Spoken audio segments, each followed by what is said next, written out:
निश्चय को नहीं जानते, निर्निश्चय से अपने को जानते। बस 5-10 मिनट में अपनी चर्चा करूंगा। अपनी चर्चा से आपको यदि फायदा हो जाए तो आपकी योग्यता। निश्चय में क्या होता है ये समझना संक्षेप में।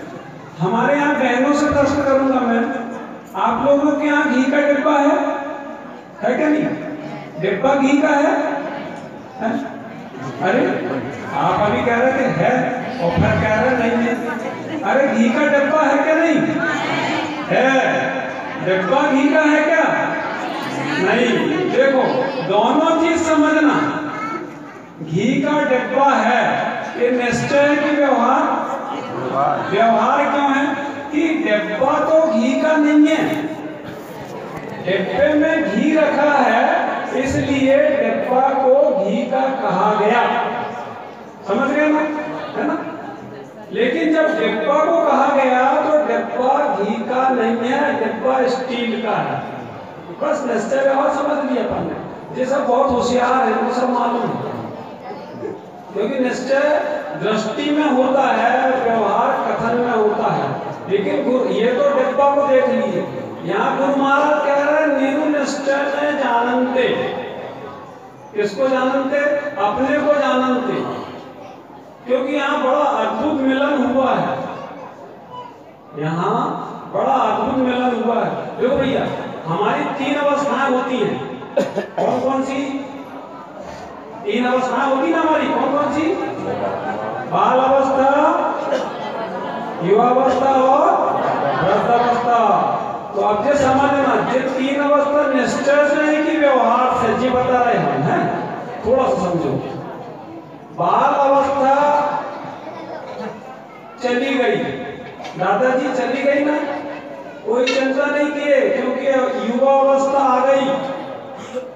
क्या आनंद आया युवा अवस्था में, लेकिन वो भी चली गई। फिर क्या आई? कोई चिंता की बात नहीं, वृद्धावस्था आ गई। लेकिन जो वृद्धावस्था रहेगी कि जाएगी? तो क्या लाएगी? मृत्यु। बहुत बच्चे को बच्चा बहुत बढ़िया भैया समझना, मृत्यु लाएगी। लेकिन मरेगा कौन? शरीर मरेगा तो क्या जिंदा है? तो आत्मा मरेगी। आत्मा तो अजर हमारा विनाशी है, पर मरता कौन है? देखो निश्चय व्यवहार का समझना। ये बड़ा आखिरी की मिलन हुआ है, क्योंकि गुरु महाराज ने कहा निर्निश्चय में तुम्हारी 3 अवस्था नहीं है। 3 अवस्था संयोगी अवस्था है, व्यवहार से कही जा रही है नहीं। तो हमारी 3 अवस्था कौन सी है? बहिरात्मा, अंतरात्मा और परमात्मा। अब अपने को देखना, बहिरात्मा कौन होता है? जो शरीर को मानता है कि ये मैं हूं, और अंतरात्मा शरीर को अपने से भिन्न जानता है, और परमात्मा कर्मों से रहित निर्मल होता है। तो हमारी कौन सी अवस्था है?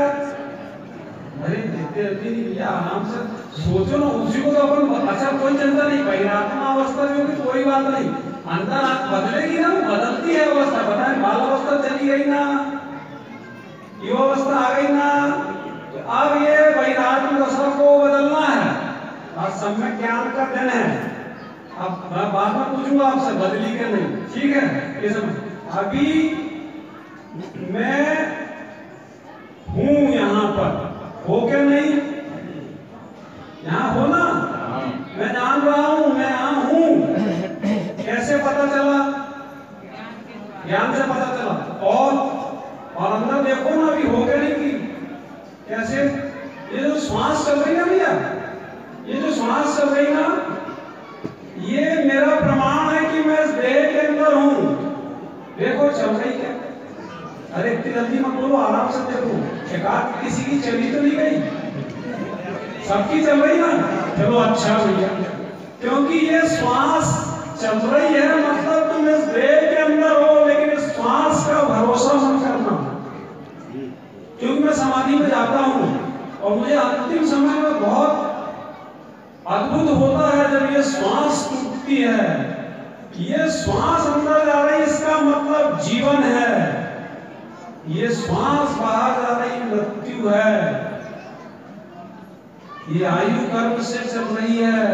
ये जोड़ के रखिए इस देह के साथ मुझे, और एक समय जिस क्षण आयु का अंत आएगा, इतनी शक्ति नहीं रहेगी कि श्वास को अंदर खींच सको। सिर्फ 3 बार श्वास बाहर जाएगी और तीसरी बार श्वास के साथ चले जाओगे कि मर जाओगे। और समझो तो सम्यक ज्ञान का दिवस है, ये अपने को जानना है। दादाजी ने बहुत बढ़िया निर्णय किया, बोले कि भैया तीसरी श्वास के साथ हम चले जाएंगे। कहाँ जाओगे? इस पर अरे बहुत विचार करना है। देखो हम आ रहे थे फुटेरा, बहुत विचार किए कौन सी गाड़ी से आएंगे, क्या क्या सामान ले जाएंगे, और टिकट कराए करी, रिजर्वेशन कराए, पूरी व्यवस्था के साथ जरा सी यात्रा के लिए आए, कितनी तैयारी किए, और बढ़िया चिंता की बात नहीं है, रिजर्वेशन है, बारी बारी आराम से चले जाएंगे। लेकिन ये तो हमारी अंतिम यात्रा है और जाना है। कहाँ जाना है और कैसे जाना है, प्रतिष्ठा आता ये विचार करना भैया। सम्यक ज्ञान का दिवस है आज। सम्यक ज्ञान है तो निश्चय से मैं क्या हूँ, व्यवहार से ये मेरा है कह दिया जाता है नहीं। फिर मैं निश्चय से क्या हूँ, मैं जान रहा हूँ कि मैं ज्ञान हूं। मैं जान रहा हूं कि मैं ज्ञान हूं। मैं ज्ञान हूं। मैं जान रहा हूं कि मैं ज्ञान हूं। बताओ, दोनों एक ही के अलग अलग हैं? अलग अलग हैं। मैं जान रहा हूं जब चलता है तो पर को जान रहा हूं ऐसा लगता है, लगता है रूपेश भैया। मैं जान रहा हूं, मैं आपको जान रहा हूं। अरे मैं जान रहा हूं नहीं, मैं ज्ञान हूं। तो मैं ज्ञान हूं, मैं मेरी दृष्टि बाहर नहीं, अपने ज्ञान स्वभाव में जा रही है। मैं ज्ञान हूं क्या नहीं? अभी हूं ना। जब हूं तो हूं को हटा दो तो क्या बचा? मैं ज्ञान। मैं ज्ञान, ये भी दो हैं। दो में अनुभूति नहीं होती, एक में होती। अब किसको हटाऊं? मैं की ज्ञान को?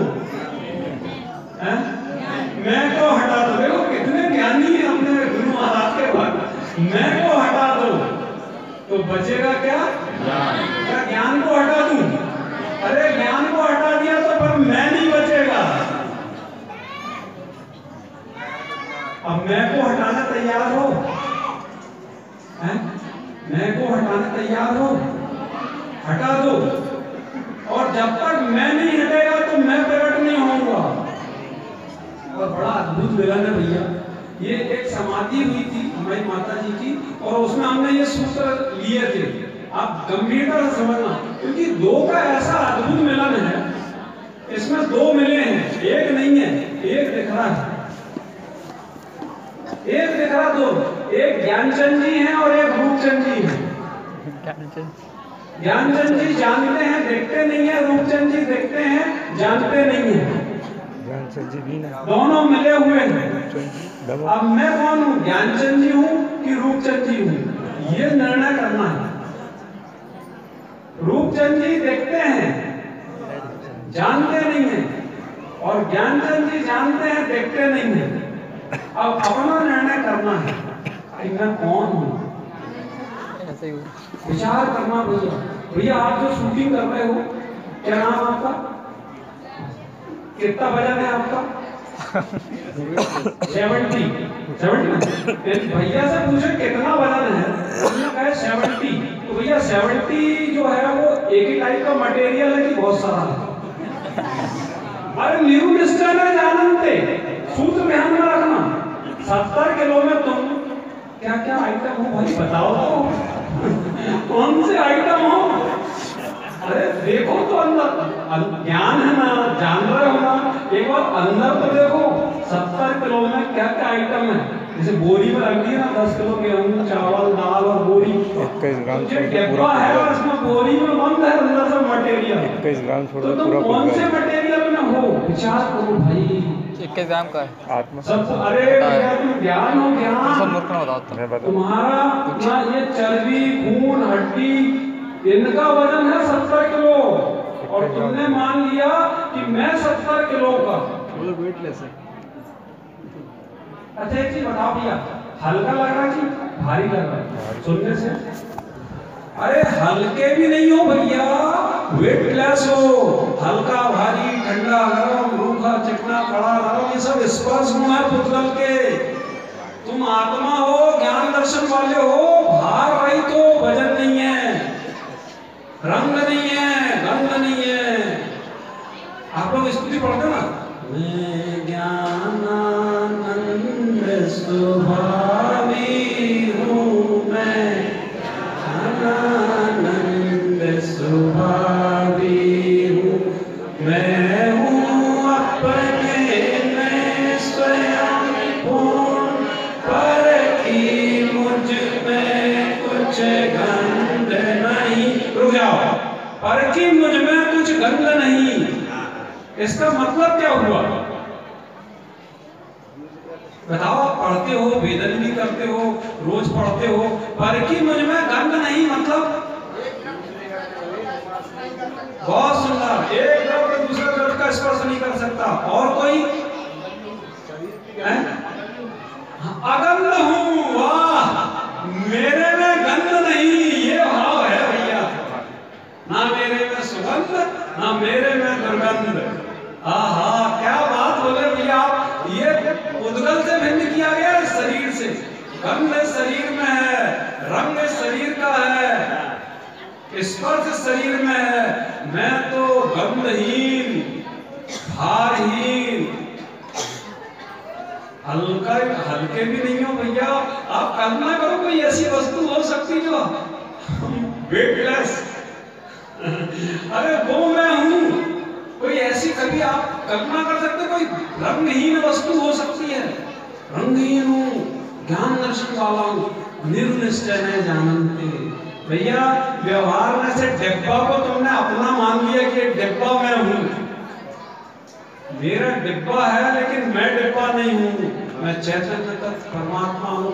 अरे एक बार जोर से तो बोलो, बोलो परम तत्व परमात्मा की, निज शुद्धात्मा की, सद्गुरु नारायण नटाचार्य जी महाराज की।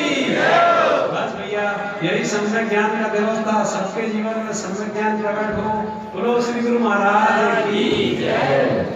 बहुत ही सुंदर गागर में सागर की भांति निश्चय है की बात हमारे आदरणीय भैया जी ने हमें बताई। ऐसा वेद ज्ञान करके ये यहाँ बैठेंगे, सुनेंगे।